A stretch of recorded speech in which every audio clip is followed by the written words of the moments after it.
Hey everyone, welcome back to another round of Canje Plays, and today we're continuing our playthrough of Klik's Madness by Hexplore, which is the book-based campaign game that was created by the Hexplore team. So Jonathan and his team did a great job with this. Chasan and her lovely guardian self is still, or their lovely guardian self is still walking in the world. We've spent about 3 days. We're on day 4 right now. Day 5 will trigger an event, so we definitely need to be careful of that. So before we begin, just want to say thanks to my patron subscribers, and if you're neither just coming to hang out, thank you as well. Let's get into it. First thing we're going to do at the start of sunrise, before we get to the movement phase as our day begins, is that we're going to advance the tracker, so we'll just get ourselves to the start of day 4, which I haven't been ticking there, but now I am. So let's get this going. At the start of sunrise, I'm actually going to drink this potion that I had to give myself 3 energy and 3 health. So we're just going to do that and give ourselves back 3 energy that we'll need to do whatever we're going to do. Then we're going to move.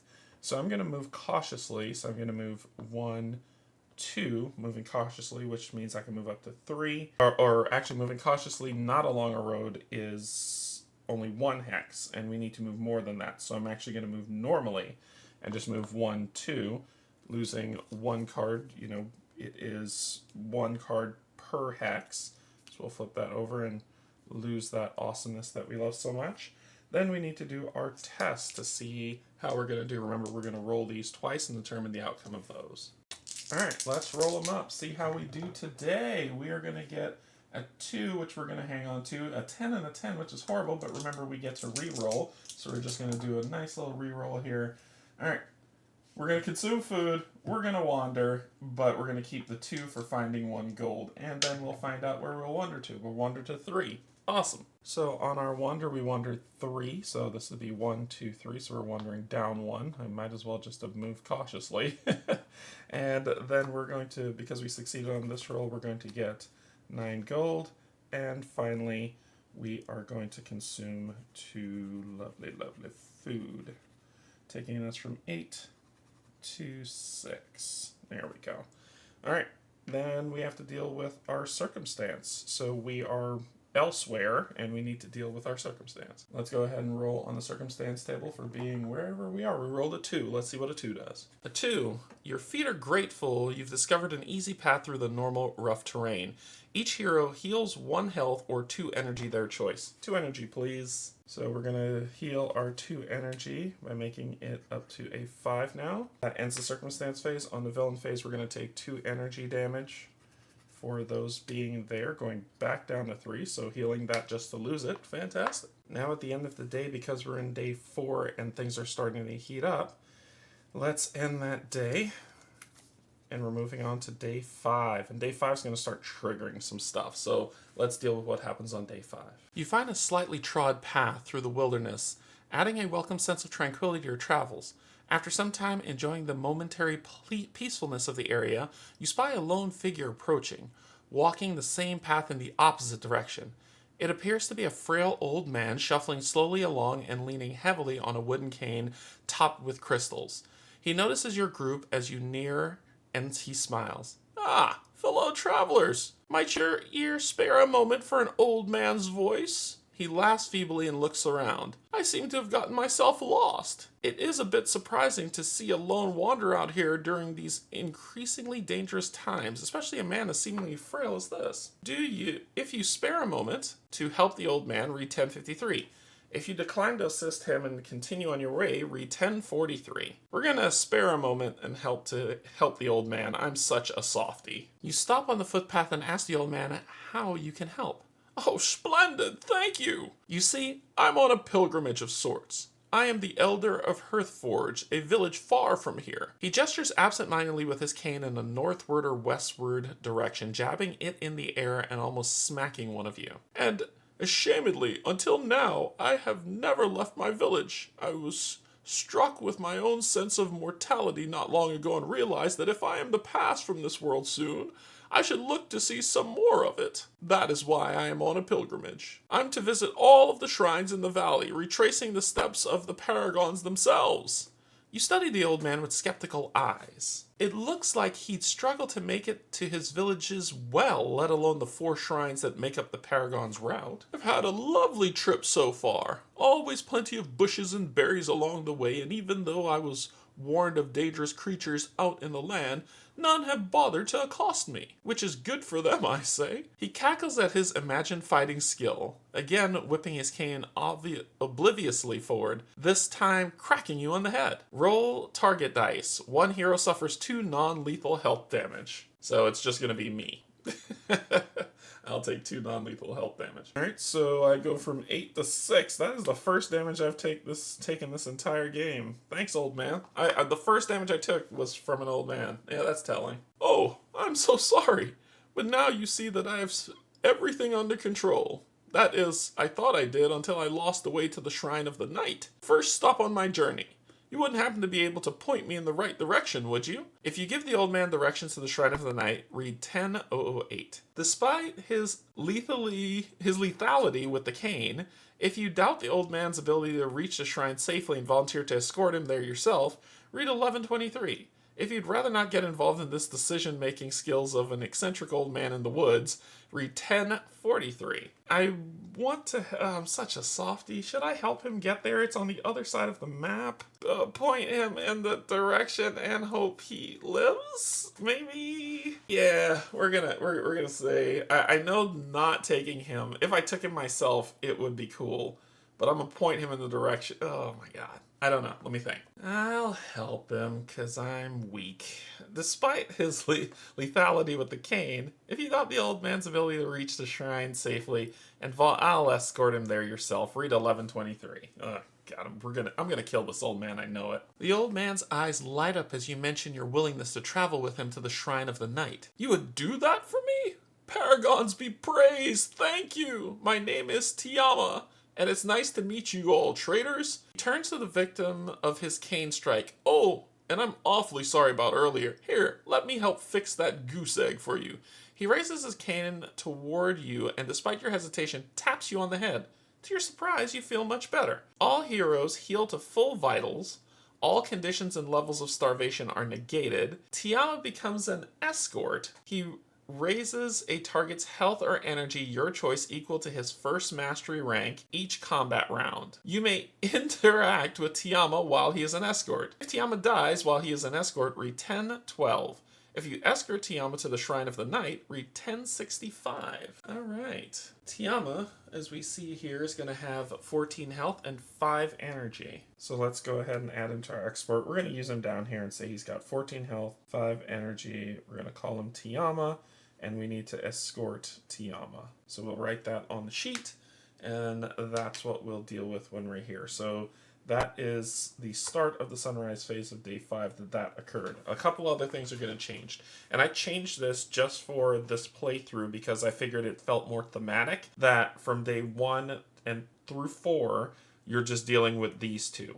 Now going forward, what we have is this goblin advance. So after day 5, we're going to roll a die. And if the day number plus whatever I rolled equals or exceeds 10, a new goblin layer is going to pop up, which is going to increase the amount of energy damage that we're going to take at the end of each day. So it just raises that threat aspect. And also around this time, you should be getting really close to about halfway into the deck, the timer deck.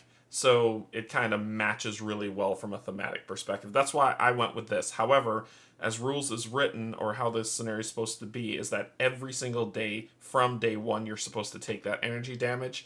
I just set it to day 5 going forward because it just felt a little bit more thematic for me. Well, we're here, so we're going to finish off what we're doing. We get to improve a stat because we found him, correct? I believe he raises the target health or energy, your choice, equal to his first mastery rank each combat round. So I think it's just each combat round that goes up. So we're rank 3, so it'll raise our health by that much each combat round, which means he's going to keep healing us. So we should be okay going forward now that we've unlocked this, that we'll heal 3 energy or health during each combat round, which allows us to do a lot of different variable things while we have him. He might be okay to keep around. Anyway, movement phase. We're going to move cautiously to now properly move on this spot. which means that we don't have to roll the navigate die to see if we wander. Instead, we need to roll the explore and the survival die only. And remember, we roll twice. All right, so let's roll and see what we find. We've got a 3 and a 6, which is horrible. And we've got a 10 and an 8, which is even worse. So we don't find any gold, and we eat 2 more food, taking us from 6 to 4. We need to get into a fight soon so we can find some food. So that was the skill phase. Now we're going to deal with the event phase now that we landed on that specific event. This event tells us that we need to play a circumstance, and then we get to read a specific passage. So we might get into a fight where we can get some food, which would be fantastic. Let's go ahead and roll on our circumstance table, and we rolled a 6. Let's see what a 6 does. On a 6, 1 silk spider for each hero in the group. Well, we get 1 silk spider to deal with. A rustling in a nearby tree alerts you to a group of large spiders. They're ready for a meal. These silk spiders come with a bucket of fun. So they have 4 health, 6 energy, no food, but 3 gold that we'll get. We do have the friendly merchant that is with us, so we can buy some food if we need to, and we can buy some potions if we need to. So I think we're going to be okay. It says that they're level 1, and we'll see if we can take them out. So it ought to be interesting. One of the things I want to update from the last playthrough that I did, lessons learned as we go, when we use 1 energy to use the block, we only block for half the level, even though we get to do the attack. So we'll do the attack, and we only block for half the amount that's inbound. And we are going to do that. So remember, our friendly neighborhood Tiama says once per combat round, we get to heal 3 health. We have to heal 3 health or 3 energy, 3 based on our rank, right? As when this rank goes up, it'll change to more. So we're going to do the energy to just say that we're at 6. Then we're going to spend 1 energy in this combat round to make it down to 5, where we will block for 2 of what's coming in, and we're going to strike for 3. Let's see what the spiders are going to do on their turn. They rolled a 4. So on a 4, they're going to group 1, piercing health, defend 1. So we're hitting for 3, they defend 1, so they will take 2 damage, and 1 of their health damages come through as piercing, so 1 is going to cut through our shields, which basically will do 1 damage to us. So their health is 4, and their energy is 6. They're going to use 1 energy, taking them down to 5, to do a pierce 1 damage to us, which does get through our shielding, sadly, which takes us from 6 to 5. Then we're going to do 3 damage to them. They defend 1, so they will take 2 damage, going down to 2 health. And that is that round. It says at the start of each combat round, so the next combat round, we're going to heal for 3 health, going up to 8, back to full health. And then we will do our defend and slash 1 more time, going back down to 4, blocking for 2, striking at 3. We'll go ahead and roll and see what they're going to do. They're going to do the same thing again, but that will still be enough. We'll take a damage, but we will kill them. So once again with the maths, they're going to do -1 to that, taking them to 4. They are going to attack us. It says attack the group, piercing 1. Oh, it's the entire group, and I forgot. We've got him with us, so he would have been down to 13 health. Now he'd be down to 12. We get to hit them for 3 -2, which will take them to 0 and kill them for good. And we are going to take a damage from that pierce as well. So we will take 7, and they are dead. When they die, they give us 3 gold, and we are good to go. Updating our sheet, we go from 9 to 12, which is fantastic. And that will end that combat circumstance. Now, let's see what the story tells us. You've never been to a great tree before now. It soars higher than you can fathom. While pondering its nature, you hear a scuffle happening nearby. You cautiously follow the sounds of battle to a clearing under the great tree. It appears that a large group of goblins are trying to domesticate an angry pack of wolves. Neither side has noticed you lurking near the tree line yet. If you use the chaos of battle to your benefit to take both the goblins and the wolves out, read 1114. If you spend 1 extra time on the time track, if you observe quietly and let them take each other out, read 1126. If you come back later after things have cooled down, read 1091. We are going to observe quietly and let them take each other out. Read 1126. First, we need to spend that extra time, and then we will go to 11:26. You silently stand by as the wolves and goblins trade vicious blows with each other. The battle does not look like it is going well for the goblins. The wolves have clearly gotten a drop on them. In fact, you notice that several defeated goblins line the outskirts of the clearing near you. You cautiously search through the belongings of the fallen goblins and manage to find some useful and, more importantly, unbroken tools. Each hero gains one vital or skill gear upgrade. We are going to upgrade our cleave. So we will change that from a 3 to a 4. Let's get a little bit stronger with what we got going on here. So we'll upgrade that, and that'll be the one upgrade that we get. Near the end of your rummaging, you notice that the goblins have not been able to gain the upper hand. They are soon overcome by the ferocity of the beast, sending the scattering survivors fleeing into the woods. Suddenly, the remaining wolves snap their head towards you, snarling in feral anger. You've been discovered. Face mangy wolves. Before combat, roll navigate. If I pass, I ambush them, otherwise they ambush me. These are going to be the wolves, and they actually have the food that I'm looking for, but I need to pass a lovely, lovely navigate roll to see if we do this. Let's see how we do.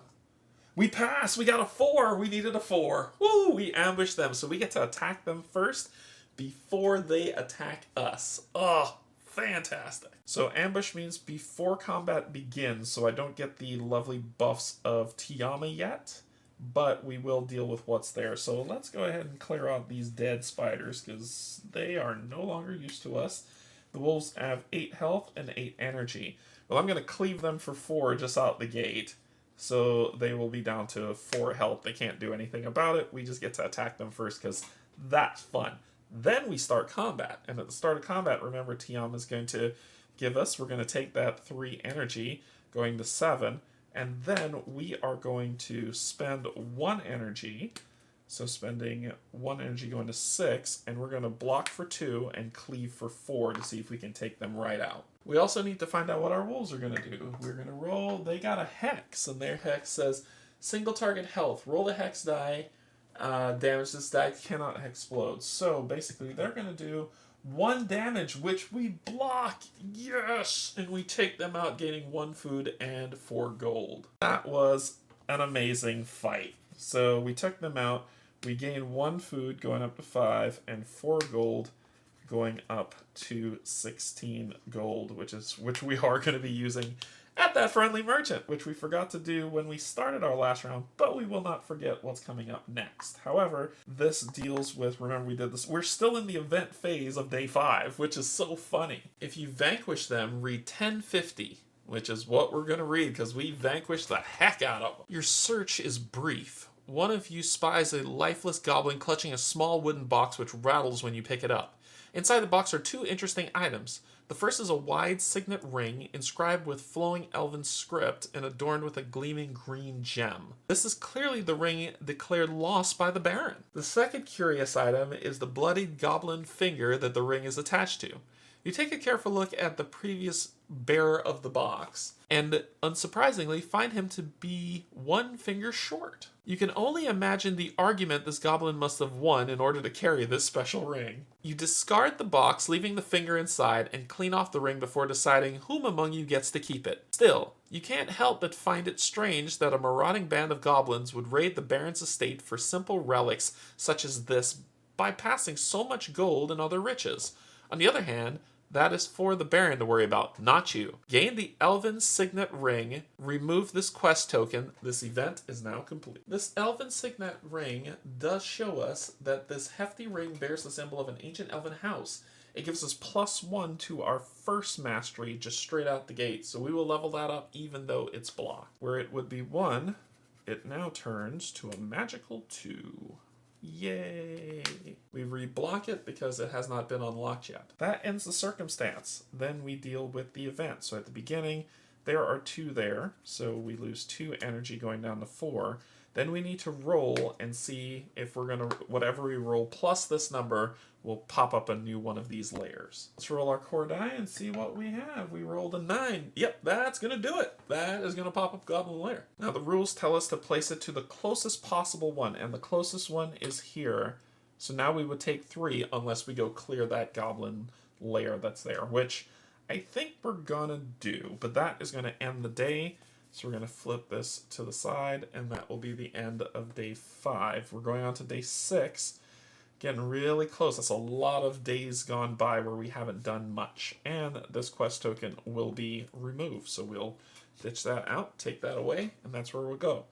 Let's do one more thing before we finish off on the start of the new day of the sunrise phase. We are going to move, and we're going to do a regular move of 1, 2, 3, losing 2, and as soon as we start to lose, we get to the what's this event that hits the half. So before that event, what we do is we put it to the side, and then we have to finish drawing our second one.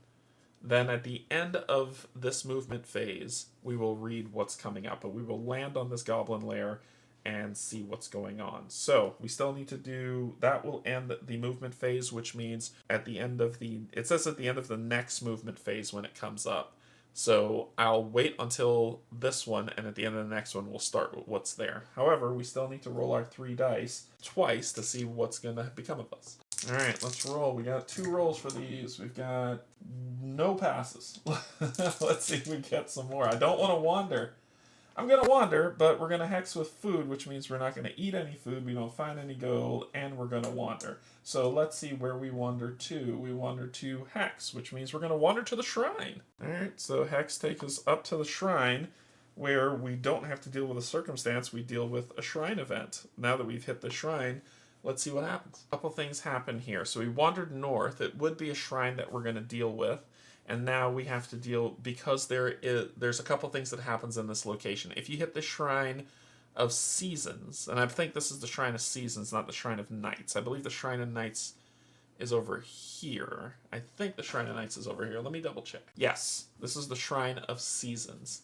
So we are at the Shrine of Seasons. We can interact with this just as a regular event if we want to, which I think we will, to buy some stuff, ready up, and then just end the day and deal with what's next. Since we're going to take on that goblin lair coming up next round, we're going to spend 1 gold going down to 15 to buy rations. We'll buy 1 set of rations, which will get us 2 food, which is fantastic for what we need for right now.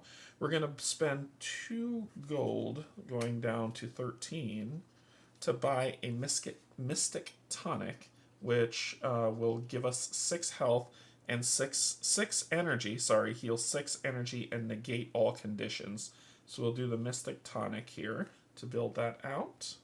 We'll also make use of our lovely merchant that's walking with us until we hit a city. And we are going to buy a luck stone for 2 gold and 1 potion. So that's going to cost us 3 gold total. That'll give us down to 10. We'll gain a potion and a luck stone from our lovely, lovely, friendly merchant. And luck stones basically says, use this stone to reroll only 1 die outside of combat to alter the result of a rolled circumstance by 1, or to increase a restore amount by 1. Only 1 may be used per hero per day. So hopefully one day we'll run into a restore. But that will be that. That will end this day. So this day goes here, and we're going on to day 7. And that is where we're going to stop for today. So we didn't accomplish a lot, a little bit stagnated because I ended up in an area. It probably would have been better if I was here to deal with it. Oh, and because of this, I would have taken 3 energy damage. Let's not forget to do our energy damage at the end of the day. And then we need to roll to see if another one is going to increase. So we're going 7 with whatever we roll. So if we roll we have to roll a 2 or less for something not to crop up. So this is going to be near impossible. There we go. We're going to drop another one. The next closest space that they're going to pop up is right here. So we're going to start slaying and then probably head back because I can't seem to solve this.